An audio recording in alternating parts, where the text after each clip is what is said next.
Si pudiéramos abrir la Biblia en Mateo capítulo 25.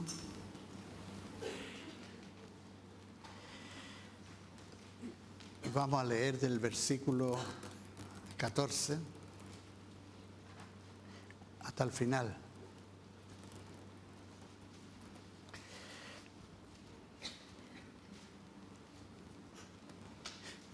Es notable que justo antes de que Jesucristo sea apresado y sea llevado a la cruz del Calvario, que las últimas enseñanzas que comparte a sus discípulos son estas parábolas, 3 parábolas. Y la última de esas parábolas, es notable lo que él está planteando a estos discípulos. Ahí está Pedro, está Santiago, Juan, Andrés, los más cercanos, están los demás discípulos también. Él está justo frente a la ciudad de Jerusalén, en el Monte de los Olivos. Y ahí donde él hace esta enseñanza, que es notable porque sus discípulos la han estado siguiendo 3 años, han estado viviendo,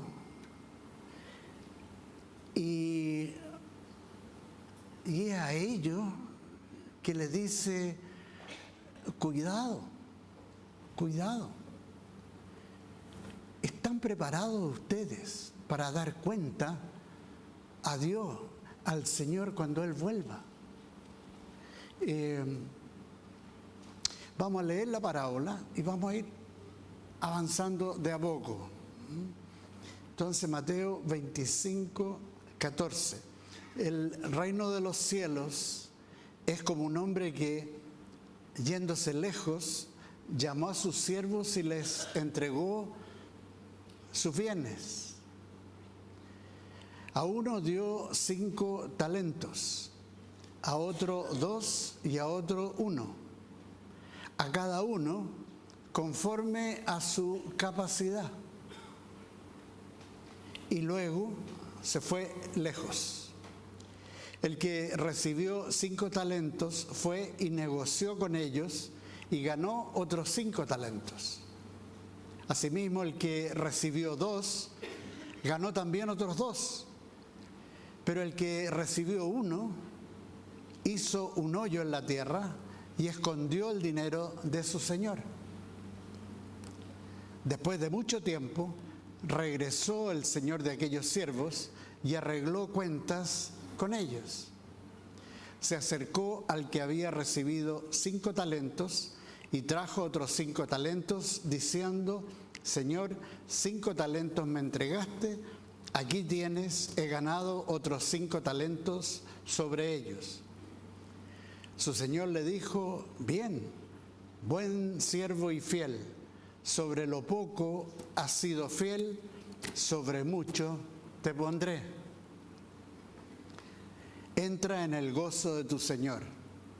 Se acercó también el que había recibido 2 talentos y dijo: Señor, 2 talentos me entregaste, aquí tienes, he ganado otros 2 talentos sobre ellos. Su señor le dijo: bien, buen siervo y fiel, sobre poco has sido fiel, sobre mucho te pondré. Entra en el gozo de tu señor. Pero acercándose también el que había recibido 1 talento, dijo: Señor, te conocía que eres hombre duro, que ciegas donde no sembraste y recoges donde no esparciste. Por lo cual tuve miedo y fui y escondí tu talento en la tierra. Aquí tienes lo que es tuyo. Respondiendo, su señor le dijo: siervo malo y negligente, ¿sabías que ciego donde no sembré y que recojo donde no esparcí? Por tanto, debías haber dado mi dinero a los banqueros y al venir yo hubiera recibido lo que es mío con los intereses. Quitadle pues el talento y dadlo al que tiene 10 talentos, porque al que tiene le será dado y tendrá más, y al que no tiene, aún lo que tiene, le será quitado. Y al siervo inútil, echadlo en las tinieblas de afuera. Allí será el lloro y el crujir de dientes. El tema central de esta enseñanza de Jesucristo es: ¿qué han hecho ustedes con lo que Jesús les ha confiado en sus vidas? A Pedro, Santiago, Juan, Andrés, a los demás. El Señor los está enfrentando. ¿Están ustedes preparados para la venida del Señor?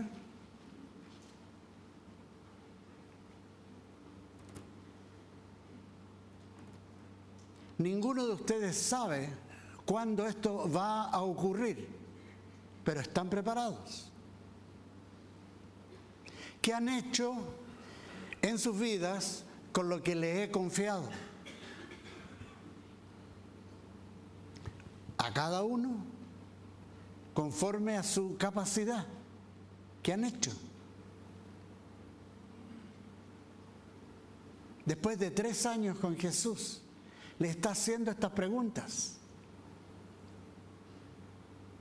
¿Qué han hecho con lo que les he confiado? Porque hay un siervo que no hizo nada con lo que Dios le confió a su vida y termina perdiéndolo todo y yendo al infierno por la eternidad.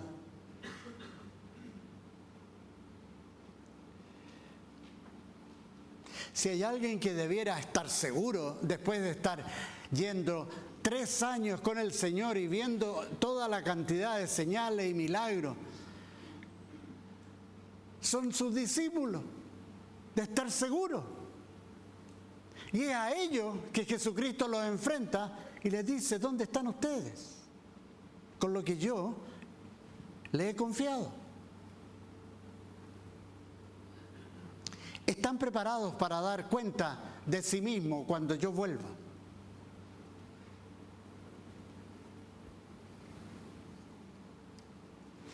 Nos vamos a enfocar en el siervo que no hizo nada, que escondió el talento en la tierra.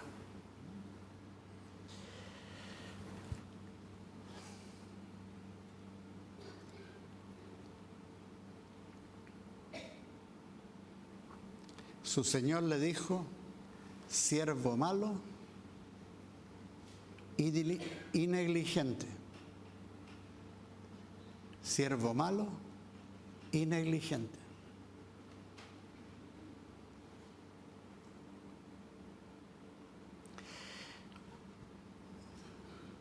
El Señor ha confiado el mensaje de salvación a todos nosotros, a la humanidad.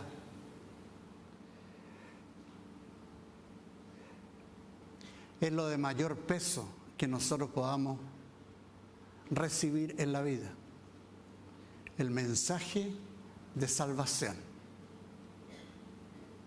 No tiene precio.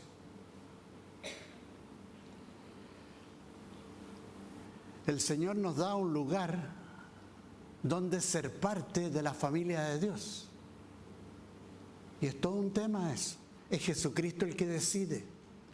Hay gente que dice: yo voy a ir a esta iglesia o a esta otra iglesia, sin preguntarle a Dios lo que Él hace. Él es el Señor de su iglesia. Él es la cabeza de su iglesia. Y Él es perfectamente capaz de decirle a quien sea dónde debe ir, dónde Él lo pone como parte del cuerpo de Cristo. Da un lugar para que nos congreguemos, seamos parte de la familia Eloikos de Dios. Efesios 2:10 dice, pues somos hechura suya, creados en Cristo Jesús para buenas obras, las cuales Dios preparó de antemano para que anduviésemos en ellas. Antes de la fundación del mundo, Él ya tenía eso preparado. No solamente nos conoce por nombre desde antes de la fundación del mundo y sabe exactamente qué talentos, qué dones Él va a poner en nuestra vida.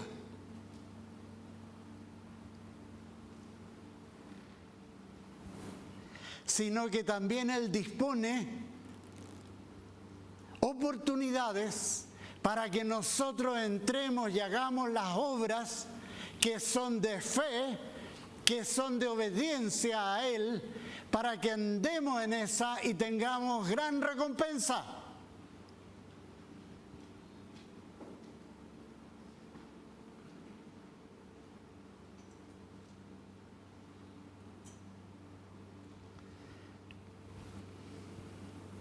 Y si no, wow,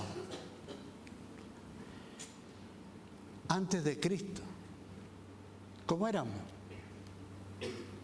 Eso aparece en Efesios 2. Se acaba todo romanticismo que podamos tener de opinión de nosotros mismos. Porque la verdad, tal cual era, la pone el Señor en su palabra, ahí en Efesios 2. Por ejemplo, Efesios 2:12 dice, en aquel tiempo estabais sin Cristo, alejados de la ciudadanía de Israel y ajenos a los pactos de la promesa, sin esperanza y sin Dios en el mundo. Esa era nuestra condición antes de recibir el mensaje de salvación. ¿Y qué hicimos cuando lo recibimos? Pero ahora, cuando aceptamos a Cristo, en Cristo Jesús, vosotros que en otro tiempo estabais lejos, habéis sido hechos cercanos por la sangre de Cristo. Tremenda diferencia. A los discípulos les dio el mensaje de salvación, les dio un lugar en la familia de Dios. Él vive con ellos. Y antes de ascender al cielo, les dio un mandato. Y es con ese mandato que Él los está enfrentando. ¿Qué hacen ustedes con el talento que les estoy dando? ¿Qué hacen? Es un mandato. Eso aparece en Mateo 28, al final, versículos 18 al 20. Y el mandato es bien claro. No hay cómo equivocarse. Dice,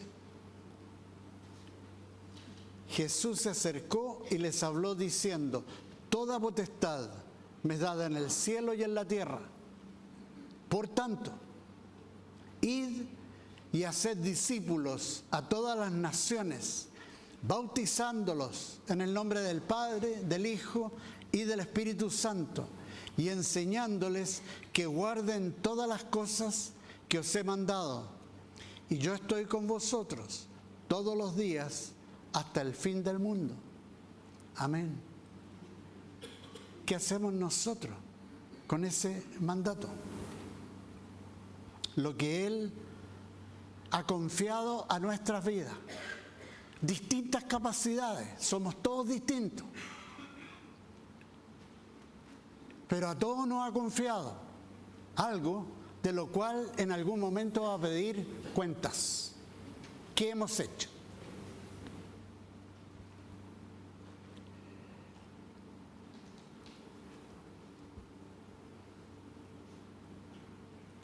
lo podemos a veces poner en blanco y negro.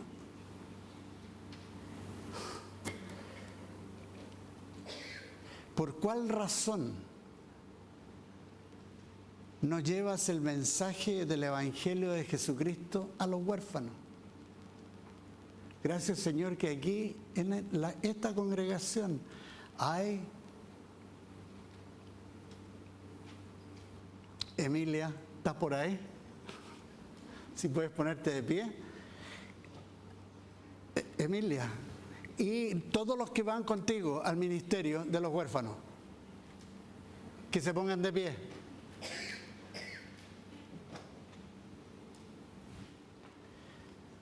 Hay mucha gente. Muchas gracias. Llevan el mensaje del Evangelio de Jesucristo a hablar de Jesús a los huérfanos. Ahora, ¿por qué no llevarlo también a los ancianos? Gracias, Señor, que aquí hay grupo que lleva a los hogares de ancianos, lleva el Evangelio. A los enfermos, en los hospitales, también. Pero debiera ser toda la iglesia que va a distintos lugares donde el Señor ponga. Él en la iglesia hay toda una organización para que cualquiera de ustedes tenga la oportunidad de ir y llevar el mensaje de Jesucristo a distintos lugares.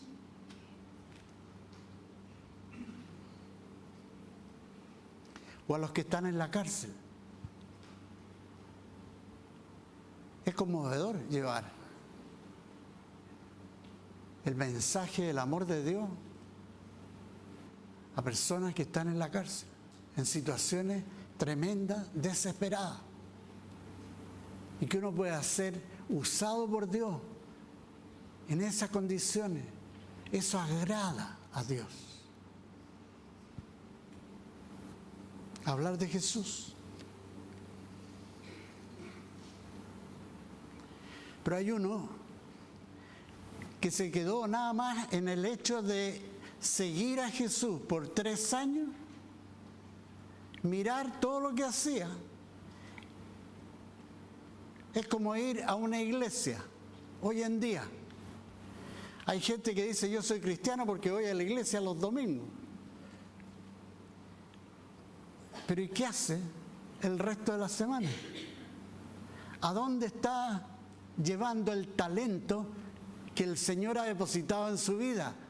El mandato de ir y hablar de Jesucristo, llevar el mensaje del Evangelio a una generación que se pierde.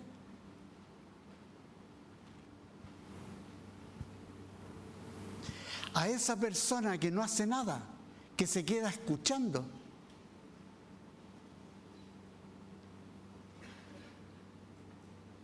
Le dice Dios: siervo malo. En el griego, la palabra tiene la connotación de maldad y negligencia. El que no hace nada. En el inglés lo traducen evil, o sea, satánico, diabólico. No es un término así nomás que Dios le está diciendo, porque tú no has hecho con lo que yo he puesto en tu vida, no has hecho nada para la gloria de Dios, para el nombre, levantar el nombre de Dios. Yo te digo, te va a ir muy mal, muy mal. No es solamente escuchar y ver, sino que hacer.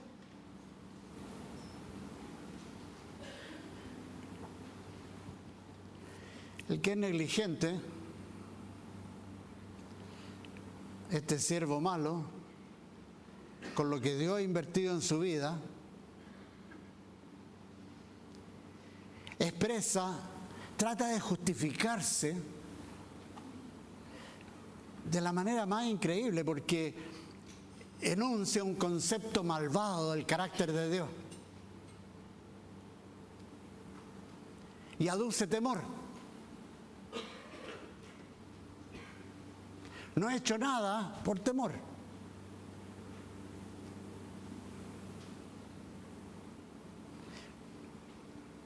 Porque Dios es así.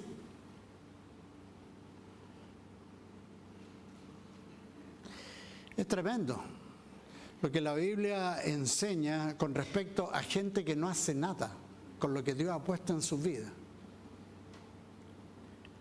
Es increíble lo que la Biblia enseña que ocurre con esas personas. Apocalipsis 21:8 muestra los primeros que aparecen en la lista de los que se van al infierno son los cobardes e incrédulos.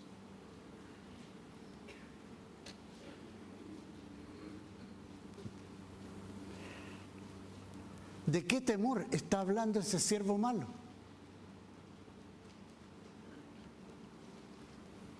De la misma clase de temor que evidencian nuestros primeros padres cuando desobedecen a Dios en el jardín del Edén y mueren espiritualmente al desobedecer. Y como evidencia de eso, le dice la explicación que le da Adán a Dios cuando le dice: ¿dónde estás? Tuve miedo. Y encima emite un juicio de echarle la culpa del mal, de lo que él ha hecho, a Dios. Y le dice: porque la culpa es tuya, porque la mujer que me diste.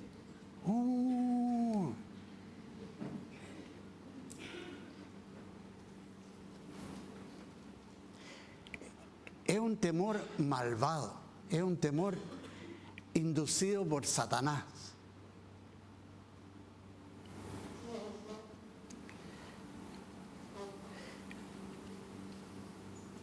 Cuando llegamos a Jesucristo, Él nos libra de esos temores. Él nos libra.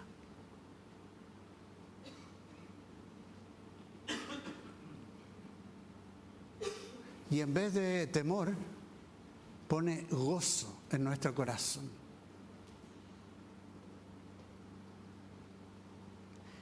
El temor del siervo malvado es radicalmente opuesto a lo que la palabra enseña que es el sano temor a Dios, que es una cosa de sentido común,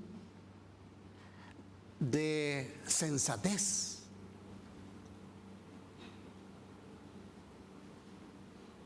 Y que lo define bien simple la Biblia. ¿Qué es lo que es el temor a Dios? Proverbios 8:13 dice: el temor de Jehová es aborrecer el mal.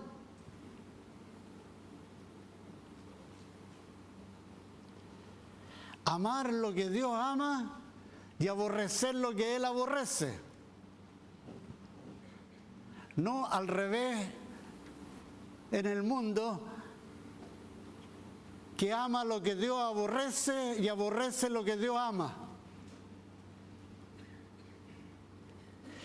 Por eso, cuando hay gente que en desconocimiento dice: adoramos todo al mismo Dios, los musulmanes, los budistas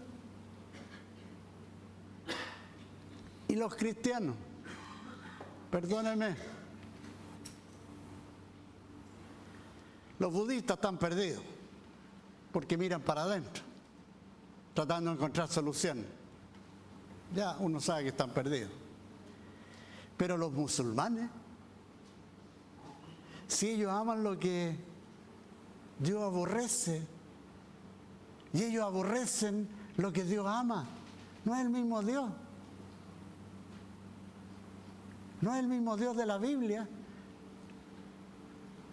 No es Dios Padre, no es Jesucristo, no es el Espíritu Santo. Desgraciadamente, y eso lo aprenden musulmanes que comienzan a tener contacto con el Evangelio de Jesucristo, cuán equivocados estaban y que en realidad el que está detrás de su religión no es el Dios verdadero, sino que es el príncipe de las tinieblas, es Satanás. Temor de Dios, aborrecer el mal.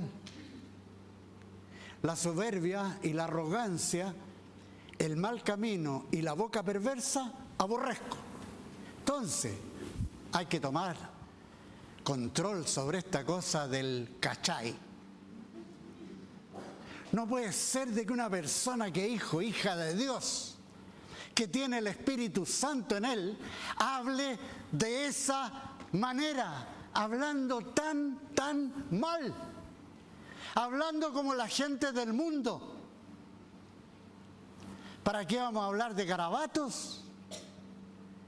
Hablar sin dar gloria a Dios en nuestro hablar. ¡Wow! El Señor, obviamente que a una persona que nace de nuevo, que se arrepiente de su pecado y que el Espíritu Santo entra a morar en él, obviamente que el Espíritu Santo lo lleva a cambiar el lenguaje. No más el lenguaje del mundo, sino que un lenguaje de fe, un lenguaje de bendición. No es un detalle. No es un detalle. Porque cuando uno escucha a alguien que habla así, sabe exactamente en qué nivel espiritual está. Está mal. Capaz que sea de los siervos inútiles.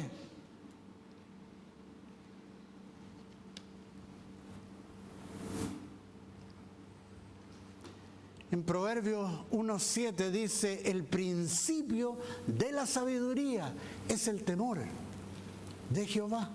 El principio de la sabiduría. Por ahí comienza el temor a Dios, aborrecer el mal. En cualquiera de sus formas, aborrecer el mal.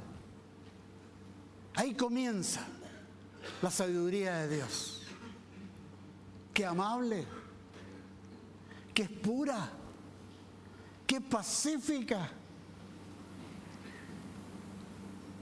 que habla lo que es de buen nombre, lo que edifica.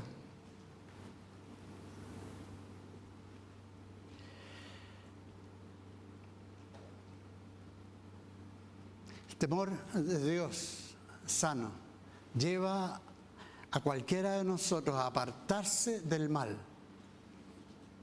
y a buscar y hacer lo que agrada a Dios. Nos lleva en la vida a hacer, aunque tengamos fallas, aunque caigamos, aunque pequemos, pero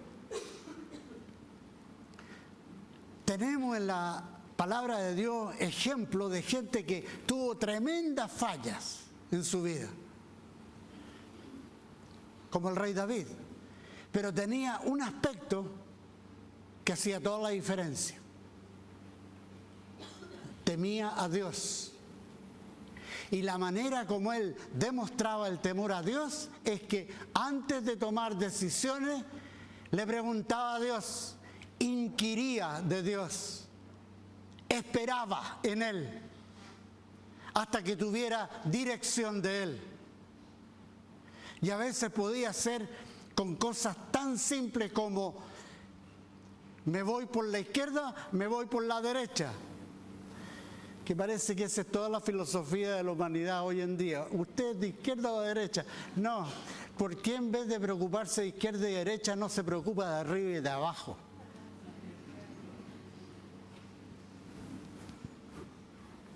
Antiguamente la gente se preocupaba de la arriba y abajo.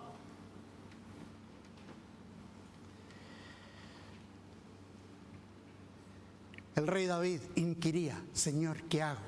Voy por aquí, voy por allá. y el Señor lo guiaba. En eso se demuestra, Señor, ¿qué quieres que haga? Señor, pusiste estos talentos en mi vida, ¿qué quieres que haga con eso?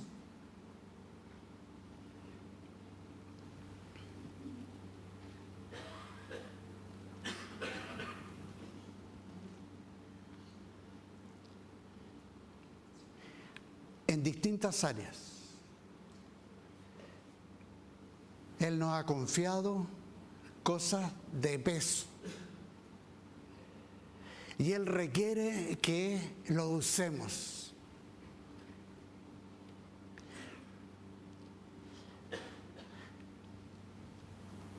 Y el usarlos se va a manifestar cuando nosotros le preguntemos al Señor, Señor, ¿cuál es tu voluntad?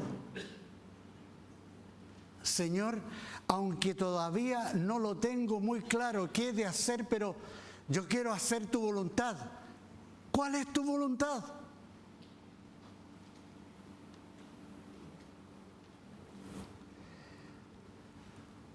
Una disposición, el temor de Dios lleva a una disposición del corazón a decirle a Dios, Señor, que se haga tu voluntad, no la mía.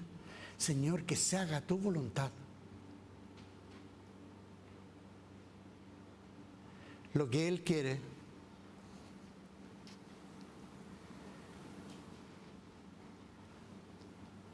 que al término de esta carrera que se pasa así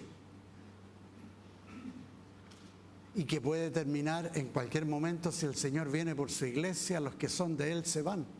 Y los que no son de Él se quedan para una de las épocas más terribles que vienen sobre la humanidad, que la Biblia advierte claramente qué es lo que va a ocurrir. Tremendo. Juicio de Dios sobre las naciones, juicio de Dios sobre las personas, juicio de Dios sobre las etnias, sobre las familias, sobre las ciudades. Tremendo. Va a ser eso. Pero su iglesia, los que son parte de su cuerpo, no van a estar ahí. Entonces, eso que puede ocurrir en cualquier momento. ¿Qué estamos haciendo con los talentos que el Señor ha puesto en nuestras vidas ahora? ¿Qué estamos haciendo?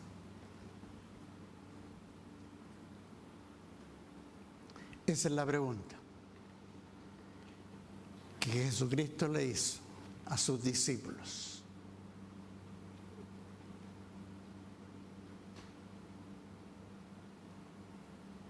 ¿Qué han hecho con lo que Jesucristo nos ha confiado?